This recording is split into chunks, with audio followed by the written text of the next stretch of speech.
Fala, meus queridos amigos, como é que estão vocês? Vocês estão bom, né? E hoje, o segundo Nerd Talk Show, nós vamos falar com um cara que conseguiu apanhar mais que o Rock Balboa e levantar. Nosso querido Hermes Varoli, o dublador, nosso querido amigo. Tudo em paz, né? Contigo, tô bom demais. Tão bom. Pois é, rapaz, o povo tava doido a hora que eu falei assim, vou gravar com o Hermes Varoli, o pessoal, o quê, Hermes Varoli? Porque nós vamos ter que falar de Cavaleiros, né? Tem um pessoal até que perguntou assim, tem alguma entrevista que você não tenha falado de Cavaleiros na vida? Ah, talvez as que eu fiz antes dos 18.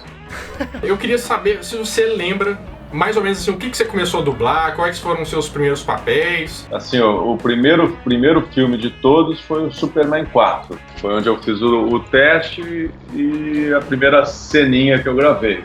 Mas já foi pro cinema e tal. Tem um filme que a minha esposa achou esses dias aí que chama A Moto Mágica. Sou eu ali com uns 11 anos e tal, que eu faço o protagonista, o menininho dono da moto. E aí logo veio o Jaspion, acho que é o primeiro tokusatsu. E ali eu fiz todos eles, Machine Man, Go-Go Five. Naquela época da Manchete, vocês praticamente rodou toda aquela coleção de ouro ali, de similares dos Cavaleiros do Zodíaco, né? O elenco era muito pequeno, né, Renato? Tinha pouca gente fazendo. E eu, na verdade, eu conversei uma vez com o Eduardo Miranda, ele já veio, também já passou por aqui, e ele me falou que a primeira coleção dos episódios dos Cavaleiros vieram dublados em espanhol. Isso era uma dificuldade, esses episódios virem em espanhol? Ele tinha tradução? Vocês que vieram a tradução? Ou foi só um dia de segunda-feira comum na vida de um dublador?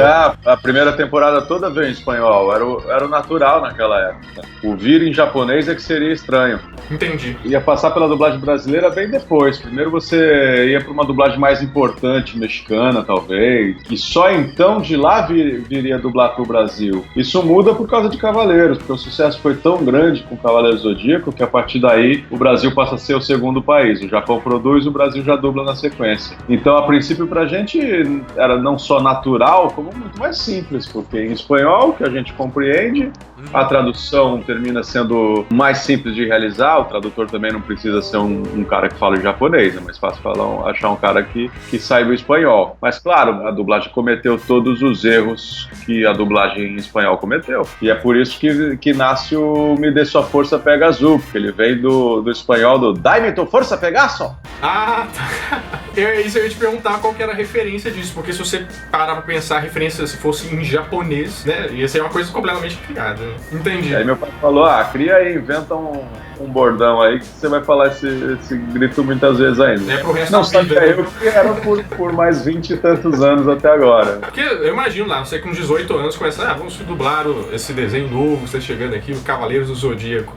Quando o negócio começou a pegar mesmo, assim, bem no início da primeira temporada, o que mudou pra vocês lá no estúdio? O que você sentiu de diferença, assim? A diferença é que a gente começou a receber carta, começou a aparecer muito ator querendo dublar, então ali foi um ponto de entrada de muita gente que hoje vocês conhecem, começou a dublar ali na Gota Mágica, nessa época que meu pai sempre foi muito generoso, então sempre deu oportunidade, sempre abriu as portas para quem quisesse começar, então nessa época começa muita gente que está aí até hoje. Foi por conta dessa fama, da dublagem aí pra imprensa, das pessoas falando e tal, aí o cara começa a ver que, então talvez seja legal trabalhar com dublagem, o cara que só fazia teatro, sabe?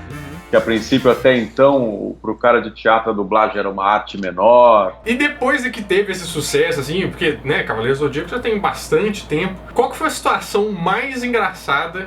Por exemplo, a Larissa falou que quase viraram a van dela na hora que elas estavam fazendo um show quando eles eram pequenos. Qual que foi a situação mais estranha que o Seiya te meteu na vida? Cara, aconteceu tanta história, né? Desde então eu participo de eventos no Brasil inteiro. É sempre uma aventura você chegar numa cidade super longe que você nunca foi, ser recebido por um moleque fã, começa a tremer quando te vê e tal, e tem que te levar para um hotel, aí o moleque quer levar tua mala. Não, velho, não precisa, sabe? Essas coisas acontecem muito. Essa relação do fã com a voz é muito diferente da relação dele com o ator famoso da Globo e tal, ator do cinema. É uma relação com a infância dele, né? Então, eles têm sempre uma reação super espontânea e super bacana de ver, né?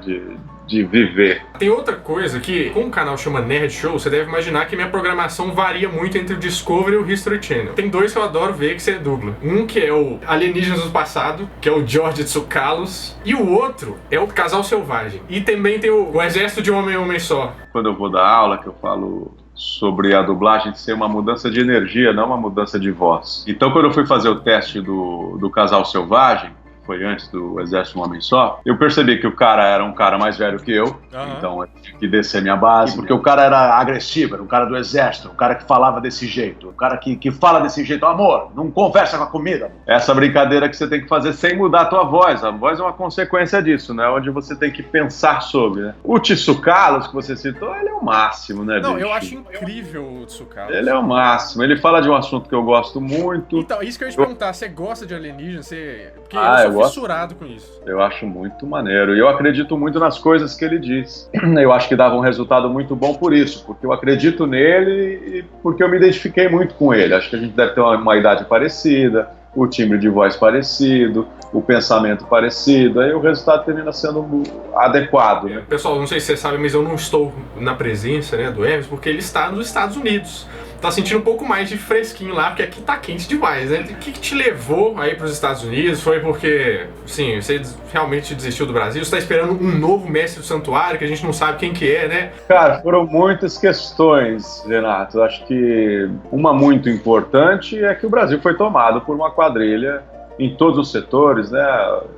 Na política a gente já sabia, no judiciário, na imprensa, na mídia, na nossa elite brasileira. O Brasil está tomado, está andando para trás a galope. E vamos embora, saca, mano? Você tem um estúdio que é a do Brasil, você tem um estúdio que você faz as gravações aí, quando tem um trabalho. Como é que vocês manejam esse processo todo de produção? Eu tenho uma equipe muito boa que dá conta. Então minha mãe tá lá, então ela tá presente, cuidando de tudo. E tem um time de profissionais espetaculares, que vestem a camisa da empresa, que pensam junto e tal. A do Brasil é uma escola e um estúdio. Enquanto escola, ela é uma escola só para atores e é um estúdio de dublagem que gosta de fazer um trabalho mais cuidadoso, atento e tal. Esse trabalho termina sendo um trabalho mais caro do que essa coisa industrial da dublagem brasileira. Aí a gente não faz muita coisa, a gente não tem tô sem nada no estúdio há 2 meses, por exemplo, só com a escola, mas quando tem é algo de alto nível, né? Um Cavaleiro do Zodíaco, é um Game of Thrones, é um Walking Dead, quando tem algo importante. Porque senão não vale a pena, é muito trabalhoso, cara. Ah, com certeza. O filme é muito trabalhoso. Então agora vamos fazer as perguntas dos fãs, que eu mandei no Twitter, no Facebook, o pessoal falou assim, meu Deus, quero fazer pergunta e tal. O Silas Soares pergunta pra você, como foi ter que lutar contra o próprio pai? Rolava muita zoeira entre Hermes Baroli e Gilberto Baroli nos bastidores da dublagem de Seiya e Saga? Olha, Silas, eu não contracenei com o meu pai, eu contracenava com o Saga, com o original, com a voz no japonês ou no espanhol antigamente e tal, então não tem essa relação direta. Agora, se rola muita zoeira entre mim e meu pai, sempre, né, cara? Tem que rolar, né? Tem que rolar. Quem conhece meu pai, quem me conhece, sabe que vai rolar. É tiração de sarro o tempo todo, graças a Deus, né? Não, assim que é bom, tem que ser desse jeito. Sempre com muito respeito, com muito carinho, mas por que não rir o tempo todo, né? Ah, é bom demais. Quando deu errado, quando deu certo, né? Não tem por que ter esse peso. Verdade. Né? Quando a gente aprende a rir de nós mesmos, a vida fica muito mais fácil. E levando isso em consideração, eu queria te fazer uma pergunta que desde criança eu penso assim. Você acha que os cavaleiros, é um pré-requisito que eles tenham algum problema de audição? Porque sempre você fala assim, Seiya, eu vou te destruir com um poderoso golpe de um rinoceronte. O quê? O quê? Você vai me destruir com um golpe de rinoceronte? Sim, eu vou destruir com... Se não fosse isso, a série não teria o número de episódios que tem, né, cara? Ia ser um resumão, né?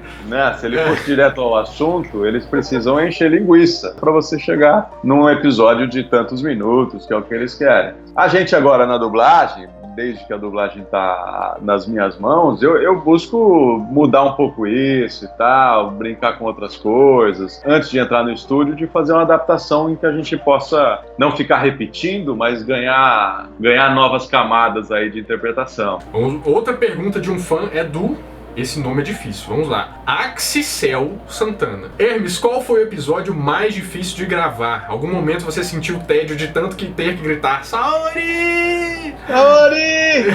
É muito simples quando ele tá só pensando, é a melhor parte, porque você não precisa ficar preocupado com o movimento labial, né? Eu acho que o mais gostoso de fazer, não sei nem se foi o mais desafiante, mas o mais gostoso é quando ele se encontra com o Pégaso Negro.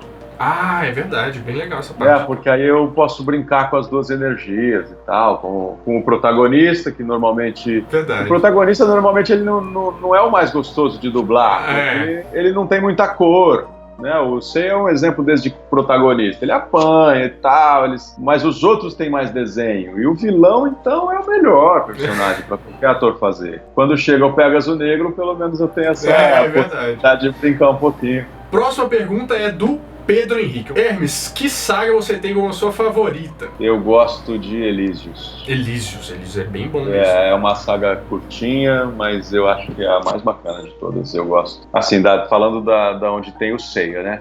Eu gosto muito de Lost Canvas, por exemplo. Também. É uma pergunta, todo mundo perguntando por que não vai, terminou. Uma pena, né? Uma pena. Era bem legal Lost Canvas. Tanto que a gente cuidou dessa dublagem com tanto carinho, a gente colocou tanta voz bacana. A gente tem nessas duas temporadas que tem. Eu ganhei Oscar nas duas temporadas. Eu fiquei sabendo, eu vi lá. Bom, a última pergunta do Marlon Fernandes, que é, qual a expectativa dele pro CDZ do Netflix? Marlon, as melhores possíveis, né? A gente tá unindo aí duas empresas de alto nível, Netflix e a Toei. Então eu acho que tem tudo para ser muito legal, tô ansioso para ver o que vai acontecer aí. Eu também. Né? Antes da gente começar a se preocupar se vai dublar, se não vai, onde que não vai, quem vai fazer, quem não vai e tal, vamos esperar para ver, é muito cedo ainda, né? Ainda estão em produção. Minhas expectativas são as melhores possíveis, eu acho que vem coisa boa por aí. Hermes, então só tenho a agradecer essa entrevista, foi bom, legal demais, eu sou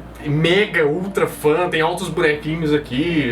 Então é isso. Da lojinha, tem que falar do lojinha. Lojinha, a gente tá preparando também, ó. Essa aqui é um dos produtos, milhões da dublagem. São pandas cosplayers. O Instagram já tá no ar, embora a gente não tenha divulgado ele, de repente pode divulgar já aí. Vamos ver a tua... Panduber. Pan de panda, Duber, 2Bs, ER, Panduber. É um panda que dubla. A gente já botou alguns produtinhos lá pra ir experimentando. Então, Hermes, deixa um recado pro pessoal aí que tá assistindo, um recado, às vezes o Seiya quer falar também, né? Eu sei que todo mundo te pede, mas eu seria um herege se eu não fizesse isso. Cara, acho que o meu recado é de otimismo, é a gente acreditar que a gente pode mudar, né? Não adianta a gente esperar que esses políticos ou que essa raça de sem vergonha que tá tomando conta do país, eles não são nossos exemplos, não sigamos esses exemplos e a gente pode fazer isso de dentro para fora, né? Primeiro mudando a gente descobrir a nossa própria corrupção. Aí sim a gente começa a pensar um planeta diferente, né? Bom demais, é assim que tem que ser mesmo. Certo? Sempre com seus amigos, como diria a Seiya. Amigos, vamos juntos! Obrigadão, Hermes, um abraço pra você. E depois eu te mando um pão de queijo aí pros Estados Unidos. Você deve estar com saudade. Por favor, mano. Adoro pão de queijo, um cafezinho também. Cafezinho, bolinho. Ô, trembão, Na próxima oportunidade, nós voltamos com mais um Nerd Talk Show quentinho, fresquinho, crocante pra vocês. Então, adeus!